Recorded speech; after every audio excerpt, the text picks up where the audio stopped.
tishingiye ngenda bona ntashobora gutura mu mujyi wa Kigali ngo ngumane ubukara nakuye mu cyaro. Ibyo da kavuga ati nge sinaguma kubigikara kandi ndi Kigali, ubwo se nakwemeza abiwacu gute nageze. Kavuga ntari ko Yesu yagize neza, ukabona umuntu apima nk'ibiro nk'ijana, kakubwira atanga sinahamanuka, yarahazamukanaga injerekani y'amazi. Ubwo si Yesu wagize neza ntimwahazamukaga injerekani y'amazi ukayikorera, ariko uragera ukajyayo ukabwira umugabo wawe umva shushu be aha hantu sinahamanuka ndaguma mu modoka, umbwire ba mukecuru baraza bansubiza ahangaha sinahagera. Kandi koko ntiwagira gute? Ubwo se ntiwahagera. Uhungiyeyo se wajya bibaye ukabwa kuhunga, ntabwo wagenda ukagera ukararayo. Ndashimira Imana yandindiye muri sida, uyu munsi nkaba naje Kigali kuvuga Yesu neza. Imana yacu nihabwe icyubahiro. Kandi koko ishusho yanjye yari ya sida ya 88-90. Hari sida nyine ivugiriza muri kane hari amurahazi. Imana irashoboye.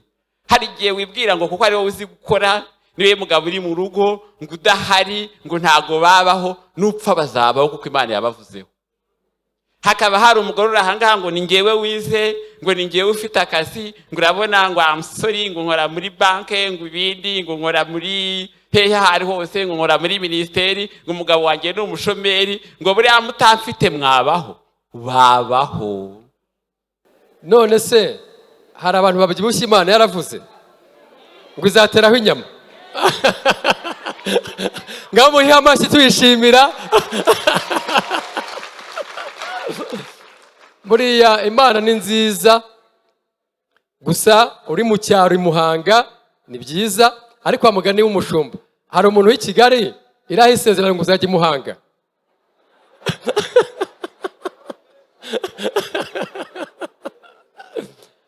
Ariko byose ni byiza, hose ni heza. Amen. Kuriya mwazamuye ururabo, uko tumeze twese tunejeje Imana. Ababyibushye, ariko hari umuntu irabwira ngo nzakunanura. Hari umuntu iraho iryo sezerano. Ahubwo usanga iyo guteyeho inyama ujya muri siporo. Ariko nta muntu n'umwe irabwira ngo mwana wanjye nzakunanura. Ahubwo nyine nzateraho inyama, kandi bigaragara ko byose irabishoboye. Hari abantu twaje mu gakiza nta mwene wacu dusangamo.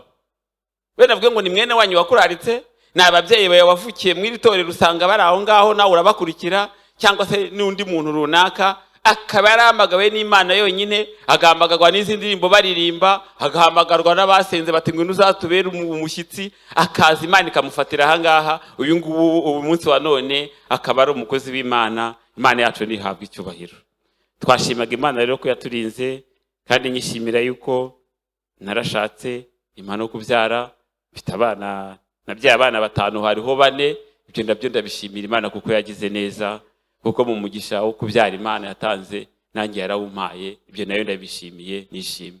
Twabonaga ubuzima nta shusho, no kubyara nabo byara ntacyo nta niyo wanababyara nta nicyo uzabamaza, ariko Imana igihindura amateka, iminsi ya kera ikayihindura iminsi myiza mu izina rya Yesu. Dusome ijambo ry'Imana dusanga muri Zaburi 143. Ni page ya 607. Turasoma duhereye ku murongo waho wa 5 tugeze ku murongo waho wa 8, twumve iki ijambo ry'Imana rivuga.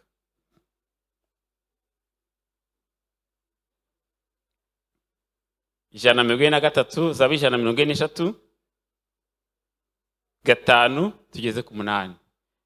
Haranditse ngo nibutse iminsi ya kera, nibwira ibyo wakoze byose, ntekereza umurimo w'intoki zawe, nkuramburira amaboko, umutima wanjye ukugirira inyota nk'igihugu kiruhijwe n'amapfa. Imana yacu ishimwe. Uyu ni Dawidi yandika iyi ndirimbo. yatekereje ubuzima yabayemo butagiraga ishusho. Yavutse mu muryango iwabo, afite abavandimwe b'abahungu ndetse bagera muri 7. Muri kiriya gihe akaba ari na bucura mu bahungu, arangije ajya kurajyana intama za se, birumvikana. Agiye kuziragira kuko Imana itajya yitiranya amazina y'abantu. Rimwe Samweli aza gutoranya umuntu uzaba umwami. Agiye gutoranya, baraza berekana abavandimwe we bose. Muri uko kuberekana, uhageze, Imana ngo uyu nguyu nagize gute? Namugaye. Kandi n'umuhanuzi wari hariya yararebaga agasanga muri abo basore bose bari bafite uburanga bwiza, bakwiriye kuba abami.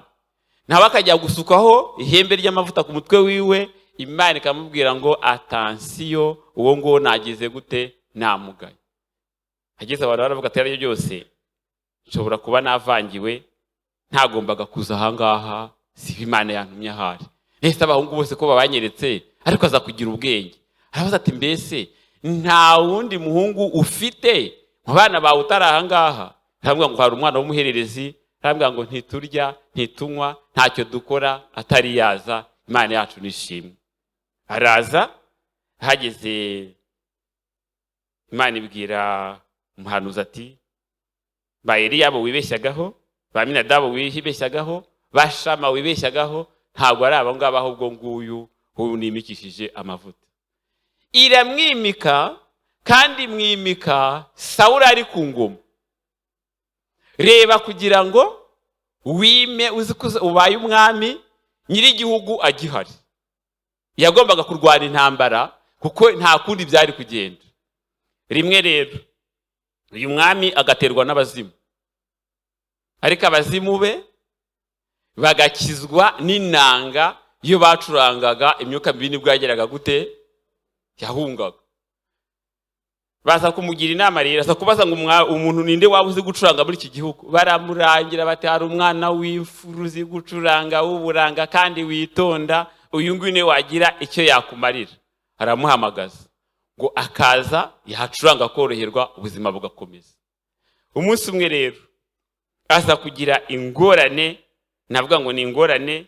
Dawidi ise amwohereza kujya gusura bene nyina bari ku rugamba. Muri abo bene nyina bari ku rugamba bari abasirikare. Eliyabu yari arimo, Aminadabu yari arimo, Shama yari ariyo, yari yagiye ku rugamba. Noneho ngo hari hamaze iminsi igera kuri 40 n'amajoro 40, hari igihanda cyitwa Goliyati cyarabazengereje. Akababwira ngo niba muri abagabo nimwishake umwe nibura muri mwebwe aze turwane, turajyana amasezerano. Nanyica turabingazwa muheto turabayoboka, ariko nanjye nimwica namwe turabamara kandi murababaja bacu n'abagaragu. Iyo yabivugaga, umusirikare wese warara mu Isiraheli yaseseraga mu mwobo, ntago yamenyaga aho agize gute? Aho agiye. Dawidi yaragenda agiye gusura bene nyina cyangwa se bene se, yagiye gusura bene se. Agezeyo kuko bari bazi yuko ari agasore k'amakaka gashobora kugira ikibazo. Nabo rero nibwira yuko impamvu bamubuzaga nuko bamukundaga. Ati umwana wacu ndamuzi, ariyemera, naramukaje Goliyati akamwica, data tuzamubwira ngo ikiko azicwa n'agahinda. Harangije bagira ibiganiro, hageze baza kubabaza atari ko umuntu uzica uriya mufisiye utarakebwe, harya ubundi azabakorera iki? Azamwica gusa birangire, bibe birarangiye. Baramubwira ngo umwami Sawuli kuko yamuzengereje, hari ibihembo yateze, umuntu uzamwica agomba kuzagira gute? Kuzafata. Ibintu bikomeye rero. Yaramubwiye ngo icyambere azabona, azahabwa ubutunzi kandi bwinshi. Njye ndeba mu bintu mu gitondo, ako Kigali bo barara banagenda, ariko wenda mu ntara abantu bazinduka mu gitondo cya kare. Kigali bwo nubwo bataryama, mbona abantu barara bagenda bikabakeraho, abandi bakajya kuryama abandi babyutse bitewe n'isi aho igeze iruhishe. Birangije ubwo butunzi njya ntekereza abantu rero, ndi ku muhanda ukabona abantu barimo kwirukanka, abandi banyaganwa, abandi bajya gutera ibikumwe, abandi bajya gusinya, abandi bazindukira hariya saa cyenda Nyabugogo bajya kurangura kwa Mutangana. Ubona ari ibintu nyine byo gushaka amafaranga, bakirukanka inyuma y'amafaranga, ni ubutunzi bashaka. Ariko yaramubwiye ngo uzica Goliyati nzamuha n'ubutunzi kandi muhe bwinshi. Atekereza imbaraga Imana yamushyizemo, yumva Goliyati atazamunanira. Tisatira ati idubu nicaga ntare yabigiye gutamira umwana w'intama nkagenda nkayishwanyaguza nkayaka, ubu Goliyati azananira koko? Yarazi ko imbaraga afite atarize, arizahabwa n'Imana yo mu ijuru. Hari igihe abantu bajya bibeshya imbaraga zabo, hari igihe abantu bajya bishigikiriza ku miryango, hari igihe abantu bajya bishigikiriza ku kazi bafite, hari igihe abantu bishingikiriza ku bucuruzi bafite. Bibiliya iratubwira ngo ibyo byose byitera nk'amababa byaguruka, ariko Yesu ntajya aguruka, murasigana mu izina rya Yesu. Tumuhe icyubahiro. Arangije avuga ati ubutunzi ndabukoreye. Ese ni ubutunzi gusa? Babwatumva hari n'ikindi cya karundura noneho gikomeye. Uzica Goliyati, yaba ari umugabo yaba ari umusore, azamushyingira umukobwa we. Atavuga ati ryose nari ngiye n'umusore n'uwo mukobwa ngiye kumukorera, nzabe data bukwe azaba ari umwami, izina ryanjye nanjye rizogere mu izina rya Yesu. Arangije yari afite umukobwa mukuru witwaga Meruba. Muri uwo mukobwa mukuru yagombaga kumushyingira. Iryo sezerano ajya ku rugamba azi yuko natsinda uriya mukobwa azamutsindira. Amusezera ikindi kintu gikomeye, aramubwira ngo inzu yasi izahabwa umudendezo mu Isirayeli hose, ntawe uzongera kubavuga nabi, ntawe uzabajyana mu rubanza, upfa kuba ukomoka hariya kwa Yesayi honyine, ibyo bizaba bihagije. Iriya Dawidi namara kugira gute? Namara kwica Goliyati, aragenda n'inkuru ndende tuziranyeho abasomye Bibiliya.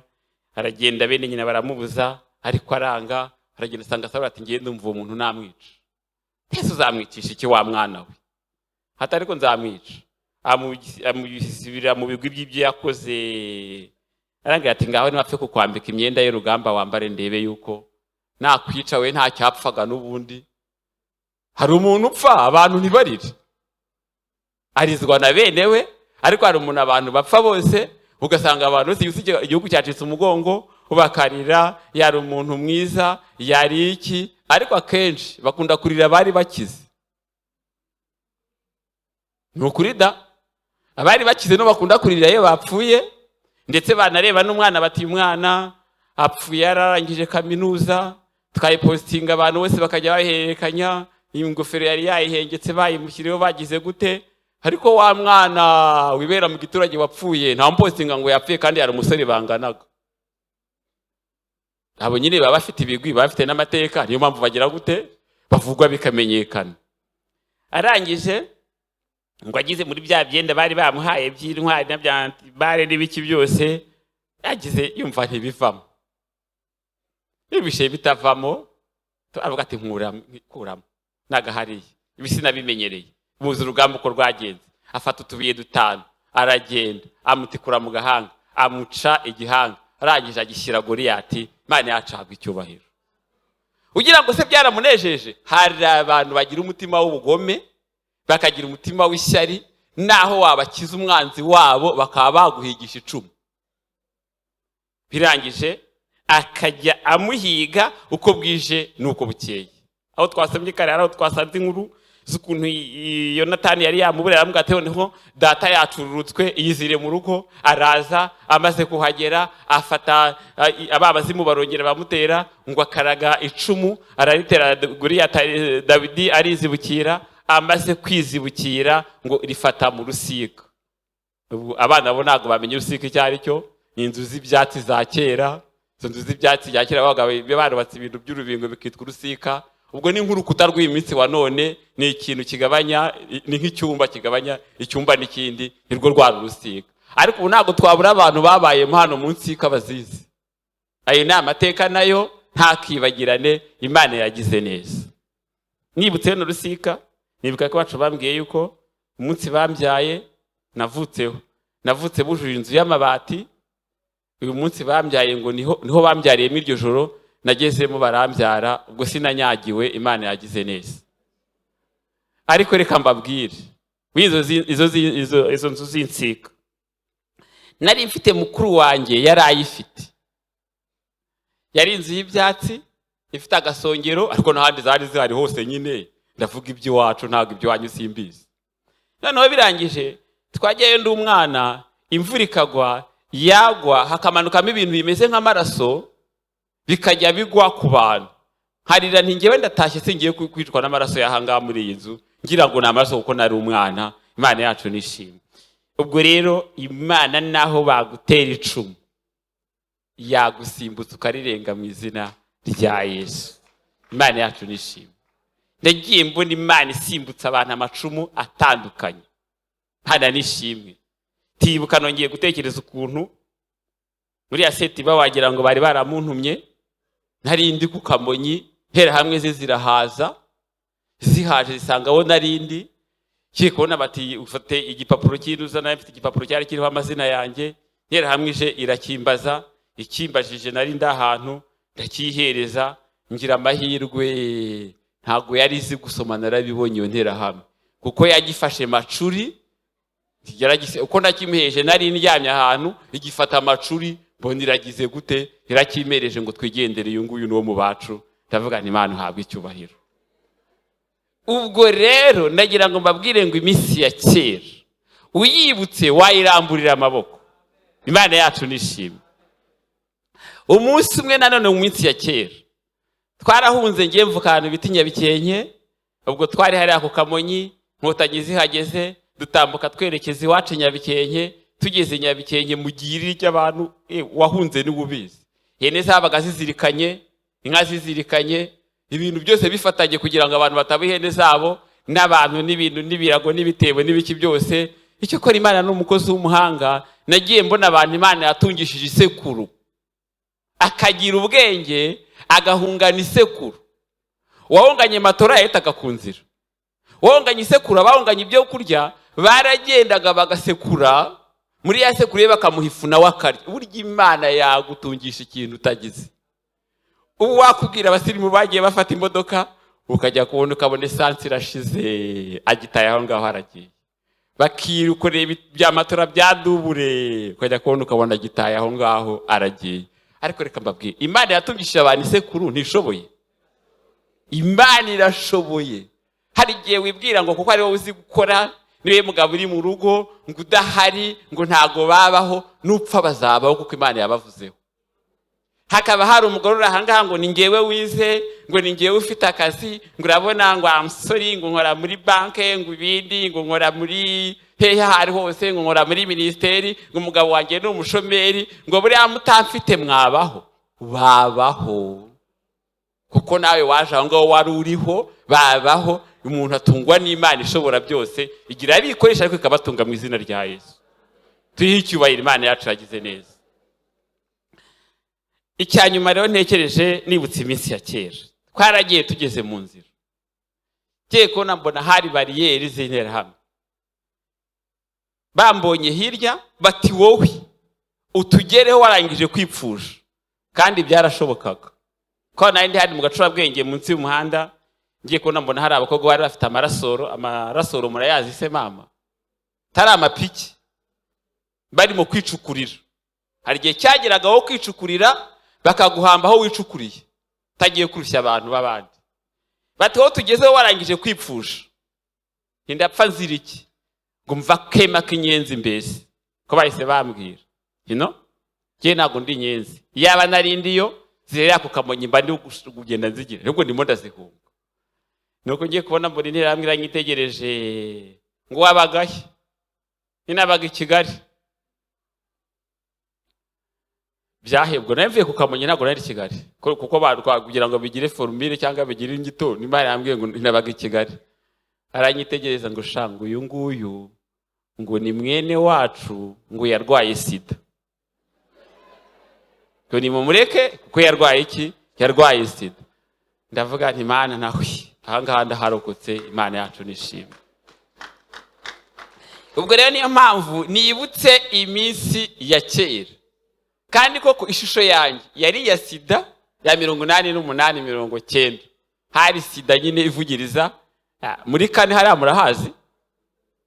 Yego, ubwo abazi cyashika hariya niho bazi muri kane niho habaga abarwayi ba sida, ngira ngo babonaga bateye ubwoba. Waba ugiye kureba umuntu kumva arajwigira, wareba ugasanga nakaringiti n'agahanga gutya secretary yasigaye, umuntu atagira isura. Nanjye icyo gihe nta sura nari mfite, nuko cyo kurangiza mbere ugavuga ati yarwe sida mu mwihorere. Nagenda nagira ko yandi mabariyeri banyataka bati wowe uri Nyenzi, uri Mututsi, uri Inkotanyi, ibiki byose. Nuko ni mondeke ndo mutu mwene wanyu narwaye sida. Ngatambuka, Imana yacu ishimwe. Ndashimira Imana yandindiye muri sida. Uyu munsi nkaba naje Kigali kuvuga Yesu neza. Imana yacu nihabwe icyubahiro. Ariko ntayo nari ndwaye. Yego, ariko Imana yagize gute? Yayindindiye. Imana yacu nishimwe. Reka mbabwire ikintu Imana yagize kumbwira. Dusenga Imana ivuga kandi ishobora byose kandi kanakora. Hari igihe kigeze kuva mu gihe cyatambutse ntibuka, Imana irambwira ngo usengere imiti igabanya ubukana bwa sida itazahagarara. Imana ntawe yatumye ningira byibwiriye. Si kuki Imana imbwira ngo usengere imiti igabanya ubukana bwa sida itazahagarara ko ntayo ndwaye? Ni ukubera iki? Ariko ngeze aho nzi kwibuka, iyo nibutse iriya miti ndayisengera nkavuga ngo Mana, iyi miti dufatiye runini iturindiye abantu. Ubu bamwe muri mwege mwarapfuye, Yesu yagize neza. Ni mu muhicyubahiro yagize neza. Niba utanayirwaye urayirwaje, hari n'ubinywa mu ibanga ukaba utabimenya, ariko Yesu ajya agira neza agashaka ubundi muti, ubundi buruhukiro. Imana yacu nishimwe. Mwibuke iminsi ya kera. Haratubwiye ngo arabababwiye ngo nzababyibushya, ngo nzabagira gute. Ariko koko iyo nzakubyibushya Imana yasohoje wari amagufa skorete hagaze gutya, ubu narakurutaga ukongana gutya. Uyu munsi wa none ukaba wakwicira kunda bitewe nuko wabyibushye. Nurangiza urengwe ngo I'm sorry, ndabona inda yanjye itakemereye kuba nanywa imitobe, ibi by'amaji, ibi by'ibiki byose ni iby'abaturage bo mu ntara, ariko twebwe bikigaye twarasobanutse. Tuzajya tunywa kwambuca na bya bindi bahuhamo bakabafata bakabafunga. Ubu rero reka mbabwira abagira amamodoka, ntuzagenda ukangisha ngo ariko murampuhishamo ko ndi umurokore. Dufite n'abahuhamo bakababika muri gereza, kandi bibagirwa iminsi ya ryari ya kera. Uyu munsi wa none wanyweye igikatsi ntiwarwara amibe, unywa imitobe idatetse ntiwarwara amibe, unywa amazi warahinguraga wagera kuri robine ya hehe kano n'imigezi itemba ugafatisha amashyi ukanywa, ntimwayanyweye. None uyu munsi wa none wigira karaha kajya he? Ngo nuko umaze kugera aho ujya, ngo umaze kugera mu mujyi wa Kigali cyangwa wa Muhanga, ngo nshingiye ukomeza uko nguko. Rero ndumva ntakiberanye n'ibyo ngibyo. Ntabwo dushyigikiye umwanda. Ni munywe amazi atetse, ni munywe jibu, ni munywe n'andi yose, ariko munywe akagabuye mu izina rya Yesu. Ube warasogongeye ku meza y'umwami, nurangiza urenzeho inzoga wongera ugaruke. Mwumva bitababaje? Waragiye ku meza y'umwami turirwe turuhanya nawe warongejeho inzoga. Reka mbabwire, ibuka iminsi ya kera, wibuke amasengesho wasenze, wibuke imisozi wagiye, wibuke ikuntu wavuganaga n'Imana kandi ikakugirira neza, wabonye nta shusho nta buzima wari ufite. Ubu tubwiye abantu bari aha ngaha ntimubikore, tukababwira ngo abarihiwe na Minaroke nimuzamura akaboko. Ubwo nabo hambere barihiwe na Minaroke baterateranye udufaranga ntiwanyu bashyiraho akandi. None uyu munsi wa none ubwo Minaroke yandihiye, iwanyu hari isura yari ihari? Twari tuzi ko abantu barigwaga na Minaroke babaga ari iki? Babaga ari abakene. Undi nawe arihirwa na Farije. Farije yagiye kugufata, hari akandi kantu ufite ko mu muryango kagufasha. Compassion yagiye itanga magana gahe nawe ugatanga magana gahe, uvuga ko hari igitangaza urimo, ariko uyu munsi wa none wigize iki? Wigize igitangaza. Tishingiye ngenda bona ntashobora gutura mu mujyi wa Kigali ngo ngumane ubukara nakuye mu cyaro. Ibyo da kavuga ati nge sinaguma kubigikara kandi ndi Kigali, ubwo se nakwemeza biwacu gute nageze? Ubwo kaburi koroze zo zamukorogo numva bavuga ngo banaziciye niba mukizigira simbizi. Buriya ukusa abo muturanye bagize gute? Barakuzi no subirayo bazagira gute? Bazakubona bavuga ati ntabwo ari isura ntabwo ari yabarokore. Iyi ntabwo ari yabarokore niyo yihangiyeho mu minsi ya none. Umunsi wasubiye mu cyaro, reka mbabwire ibintu basubiza mu cyaro. Musubizwaho n'ibintu bibiri: urupfu rukujyana iyo mwene wanyu yapfuye, wanze ukundi uzasubirayo. Ikindi, ubukwe bwakujyana, cyokora gushatse ntiwabutaha wakohereza amafaranga ariko wabujyanayo. Hari abo tugenda tuyakaya tubona twajyaye nko mu ntuza, havuga ntari ko Yesu yagize neza, ukabona umuntu apima nk'ibiro nk'ijana, kakubwira atanga sinahamanuka, yarahazamukanaga injerekani y'amazi. Ubwo si Yesu wagize neza? Ntimwahazamukaga?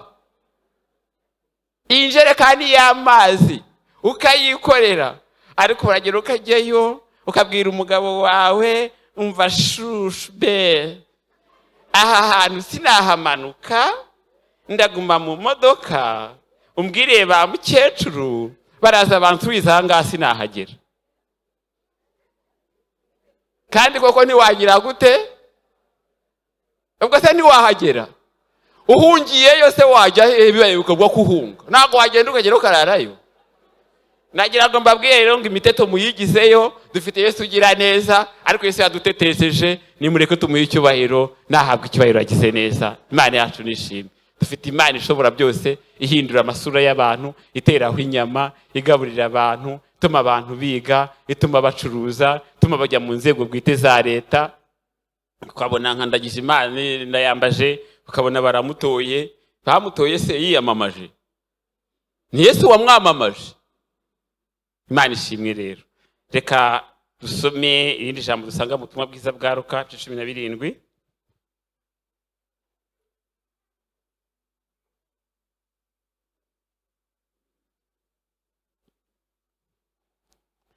Luka ibice bya 17.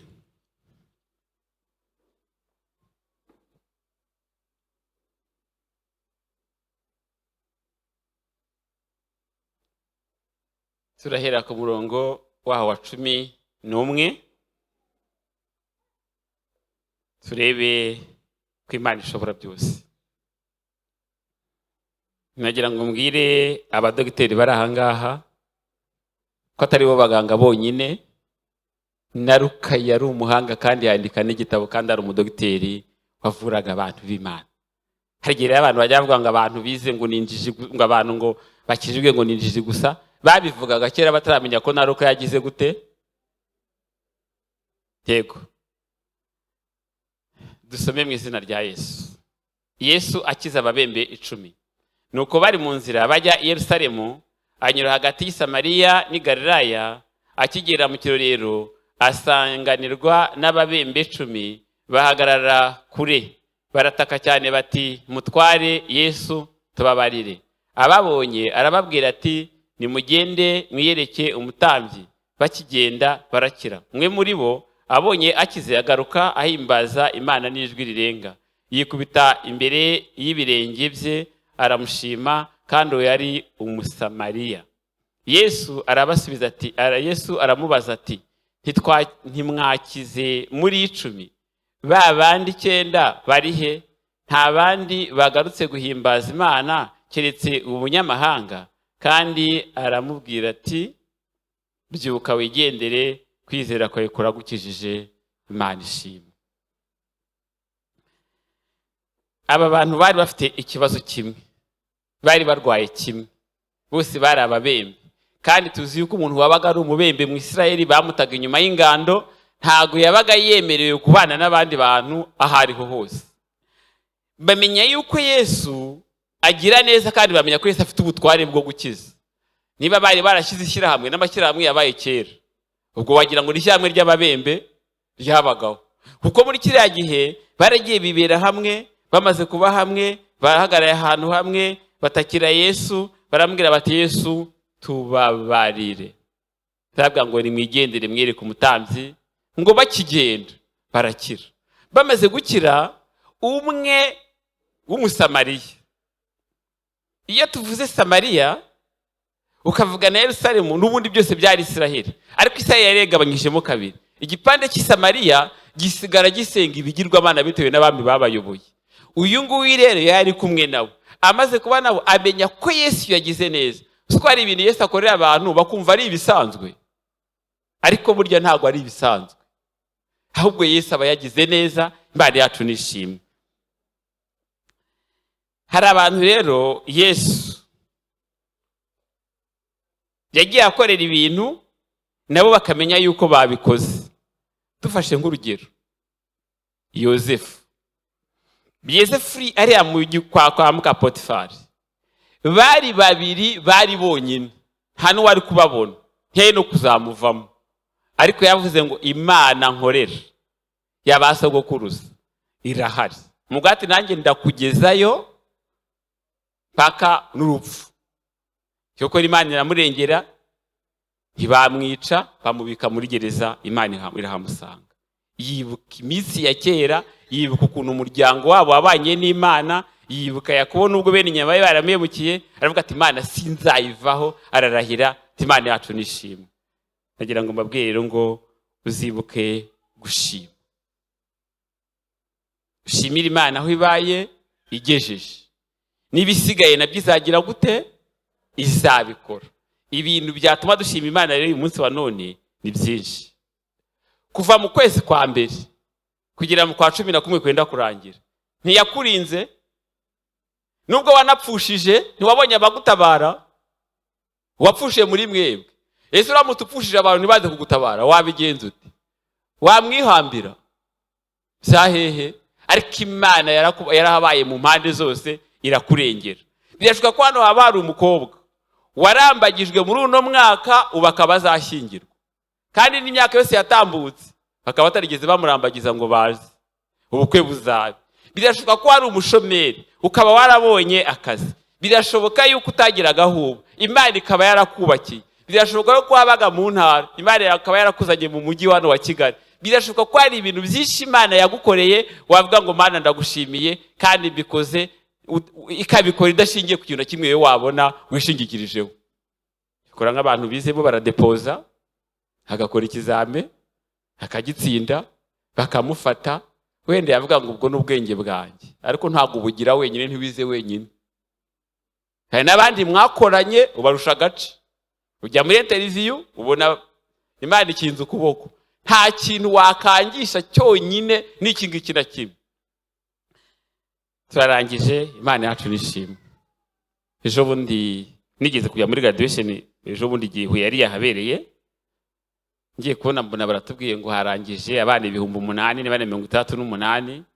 Ubwo ariko nubwo mvuze abana n'abakuru bariga bakarangiza, nka papa na Yesu nabo bararangije, nuko bose tuba twabise abana, ariko bose abenshi generation abantu bigiye igihe bakiga neza, ubundi bigara abana. Ibi ni promotion Yesu yatanze kugira ngo abantu bigare abasaza, ubundi higaga abana bakarangiza neza. Ubwo reka tuvuge none bambwira umuntu twari turi kumwe, ndavuga ntaba bantu 8,000 barangije mu bintu bitandukanye. N'uwafata abakozi bose bari mu gihugu cy'u Rwanda ukabahagarika, bari abasimbura. Inyuma y'umuntu warundi wo kugusimbura arahari. Imana yacu nishimwe.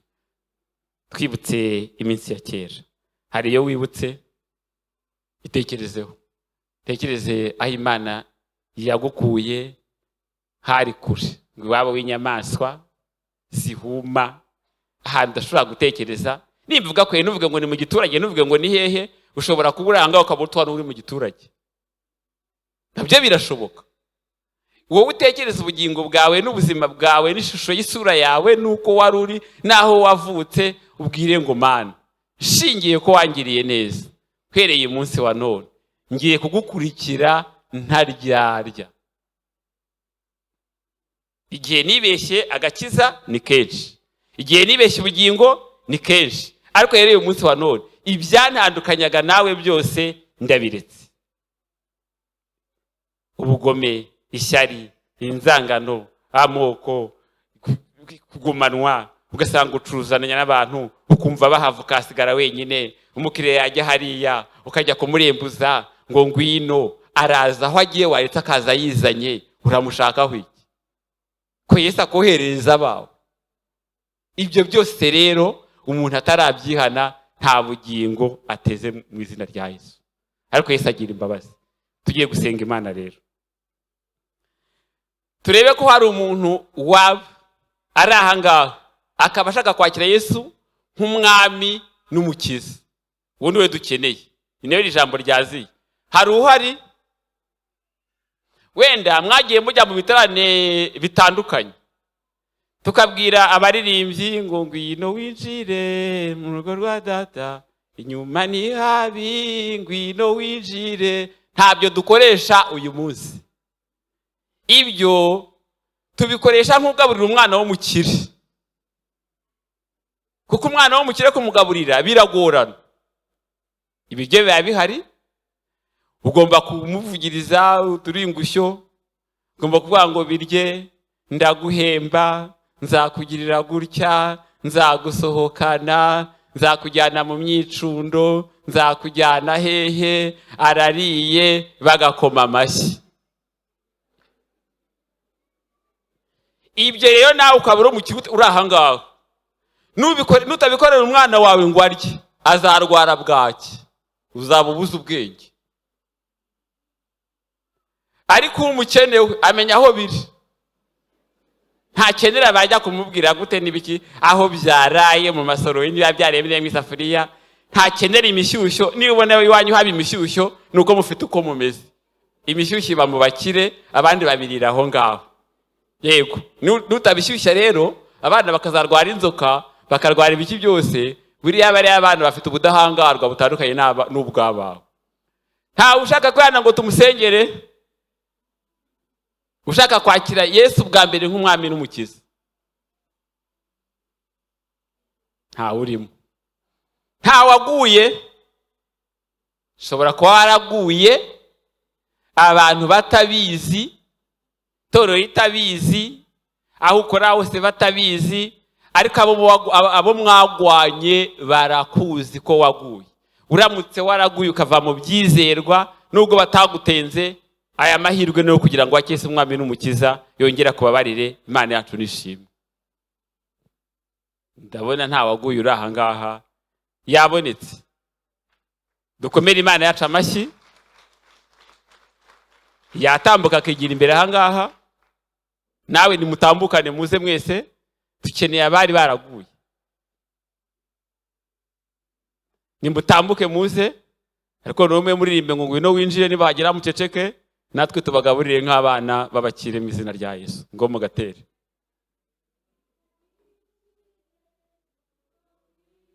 Nawe ngwino,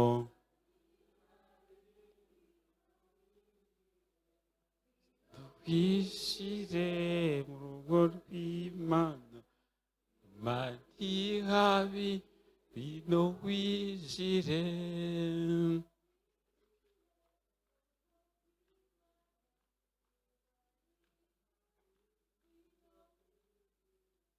Ngwino winjire mu rugo rw'Imana, mari habi, ngwino winjire.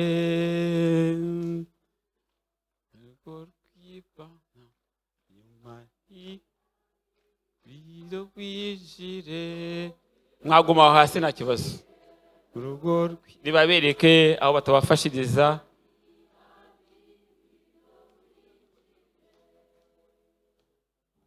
Hano hari amakaro no mu mikungugu barahapfukamye, umuntu ugiye kwakira umwe n'umukiza n'imipfukamiye ntacyo bitwaye.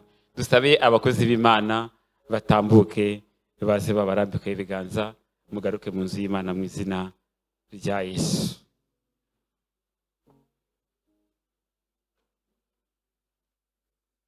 Katubahereze mikoro.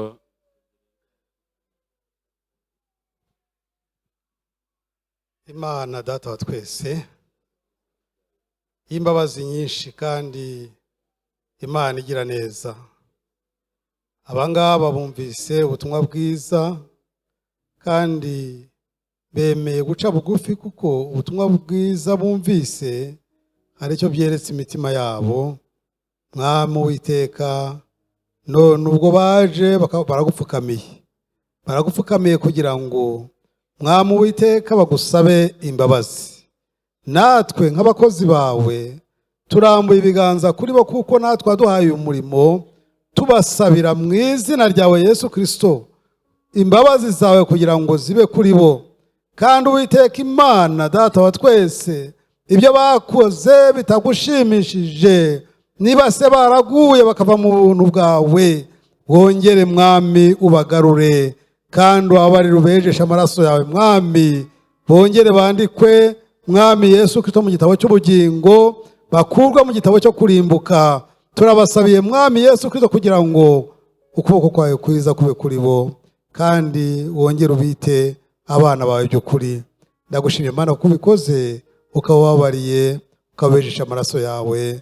Bisabye nizeye mu izina rya Data wa twese n'iry'Umwana n'iry'Umwuka wera. Amen. Amen. Amen.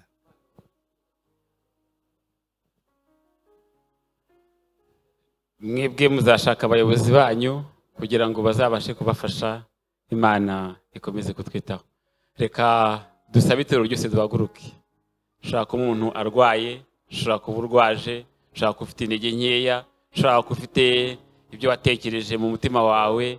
Reka dusabe itorero ryose duhaguruke, dusenge Imana, twinginga Imana kugira ngo ikomeze abantu bayo mu minsi nk'iyi ngiyi y'amayoberane, iminsi Satani agenda yindura ingamba kugira ngo ayobye abantu b'Imana. Imana itange imbaraga. Turagushimye Imana yacu, turaguhimbaje kuko uri Imana ishobora byose. Izina ryawe niryubahwe. Dusengeye abarwayi bari aha ngaha ndetse n'abarwaje nabo bakize, kuko uri Imana ibishoboye. Dusengeye umuntu wese uri aha ngaha, dukeneye imbaraga zitangwa n'Imana, kandi izi mbaraga dukeneye zituma umuntu ashobora kunesha icyaha n'igisa n'icyaha. Izi mbaraga dukeneye zo zatuma tubana n'iyi si turimo, kandi ari imbaraga twe tukaba beza. Naryo rikomeze guhimbazwa. Fasha abagabo turi aha ngaha, fasha abagore, fasha abakobwa, fashe n'abasore, kugira ngo umuntu wese uzaza gutwara itorero cyangwa n'umunsi umuntu azaba yaratabarutse azumva ijwi rye, nawe ijwi rye nawe umuhamagara kwitabe, kuko uri Imana ishobora byose. Urakoze kugize neza rero ko wejeje itorero ko nicyo kwa gikoze gikomeye. Tubisinze kwiza kubikora mu izina rya Yesu. Amen.